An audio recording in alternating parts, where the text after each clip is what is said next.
Hi friends, ముందుగా అందరికీ కనుమ పండుగ శుభాకాంక్షలండి. ఈరోజు మా ఇంట్లో స్పెషల్ అలసంద వడలు, చికెన్. ఈ రెండు కాంబినేషన్ చాలా టేస్టీగా ఉంటుందండి. రాయలసీమ పల్లెటూర్లలో ఇది చాలా ఫేమస్ అండి. నిన్న రీసెంట్గా ఒక వీడియో చూశానండి. భోగి మంటల్లో నాటుకోడిని వేసుకొని కాల్చుకొని కూర వండుకొని తినేశారు. కానీ మా సైడు భోగి సంక్రాంతికి మేము అసలు నాన్ వెజ్ ముట్టం. కనుమ పండుగ అంటేనే మాకు మొక్కల పండుగ అన్నట్టు.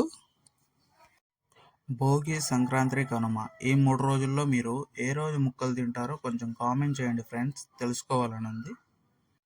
సలసల కాగే నూనెలో వడలు వేస్తుంటే అందులోంచి వచ్చే చిటపట సౌండ్ నాకు మంచి ఎంటర్టైన్మెంట్ని ఇస్తుందండి బాబు.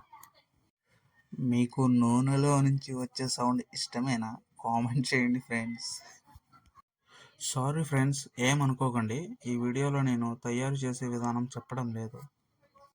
అడగటం మర్చిపోయా ఫ్రెండ్స్, మీలో ఎంతమంది ఈ అలసంద వడలు చికెన్ కాంబినేషన్లో తిన్నారు? టేస్ట్ ఎలా ఉండేది? యూట్యూబ్లో వీడియోలు చేయడం ఏముందిలే, చాలా ఈజీ అనుకున్నా. కానీ ఆమ్లెట్ వేసుకున్న వాడికి ఏం తెలుసు? గుడ్డు పెట్టి కోడికే తెలుసు నొప్పేంటో. అలాగే వీడియోలు చేసే వాడికే తెలుసు అందులోని కష్టమేంటో. నేను చెప్పేది నిజమే అయితే ఎస్ అని కామెంట్ చేయండి ఫ్రెండ్స్. అవును, ఈరోజు కనుమ కదా, మీ ఇంట్లో స్పెషల్ ఏంటి? నాకు చికెన్ లేకి గ్రేవీ అంటే చాలా ఇష్టం అండి. ముక్కలేందో ముద్ద దిగదు అంటారు కదా, నాకు మాత్రం గ్రేవీ లేనిదో ముద్ద దిగదండి.